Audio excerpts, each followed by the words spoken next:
Hey yogis, it's Sarah, coming to you today with our top 5 tips on how to stay safe while you're practicing at home. When we're in the studio together, it's really easy to let your teacher, with their watchful eye, give you tips on safety. But while you're practicing at home to avoid injury, you can use these top 5 tips to stay safe while you're practicing at home. So tip number 1 is balance. Anytime you're going into any pose, you want to find this balance of effort and ease, like your intelligent edge. You're putting in some effort, you're engaging some muscles, you're doing something, but you're not pushing so far you're going to strain, and you're not holding yourself back. So give yourself permission to find that intelligent edge, like your Goldilocks. Not too strong, not too soft, just perfect, right in the middle. Tip number 2 for staying safe at home is engaging your core. Now, what does that even mean, engage your core? In our yoga practice, we like to think of the core like Spanx. If you haven't worn Spanx, well, let me explain it to you. It starts just above the top of the kneecap, travels up the thighs, across the front of the belly, including the glutes, and the front of the belly, and lands just above your belly button. So from just above the knees to just below the belly button, you can engage all the muscles there to suction in and support you like a corset of strength. Thighs, butt, belly, engage it all to support your lower back, which tends to get a little bit of strain if we're not focusing on our core activation. So top tip number 2 is to engage your thighs, butt, and belly to protect your lower back.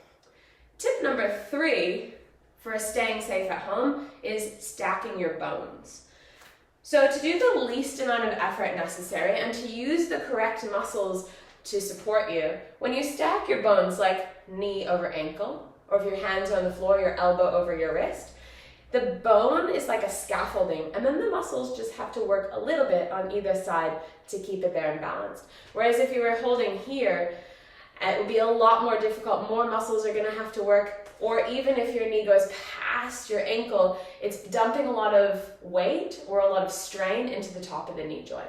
So when your foot's on the ground, knee over ankle. When your hands are on the ground, bone stack shoulders over wrists, or wrists underneath the elbows. And that stacking of the bones means that the bones are going to be your scaffolding, and then the muscles just have to help support a little. So tip number 3 is wherever you can, stack your bones to help support your body in any pose to the best, most optimal position for you.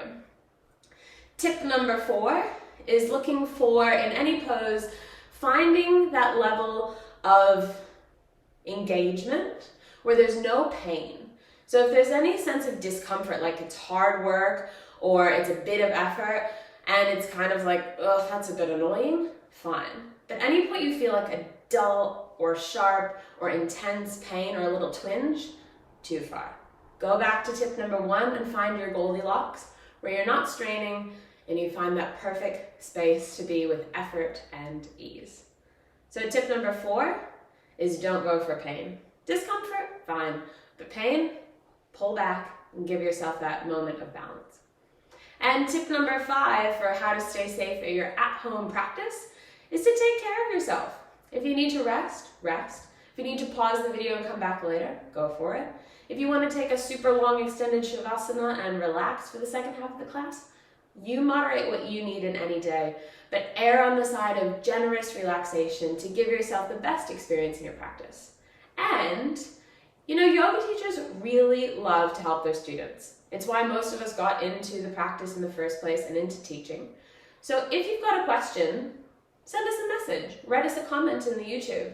Or if you've got a teacher that you've gone to for a while, send them a message. I'm sure even when we're disconnected, teachers love to connect and help. So our top 5 tips, number 1, balance. Not too strong, not too soft. Find your perfect Goldilocks in between. Tip number 2, Spanx. Activate your core, thighs, butt, and belly. Suction in a corset of strength to support you. Tip number 3 is stack your bones. Wrists underneath the elbows, knees over top of ankles, So the bones are your scaffolding, and then the muscles help support. Tip number 4, pain is no good. And tip number 5, take care of yourself and ask for help when you need it. Thanks for joining me, yogis, and I really do hope that these tips were helpful to you for a safe and sustainable at-home practice. Namaste.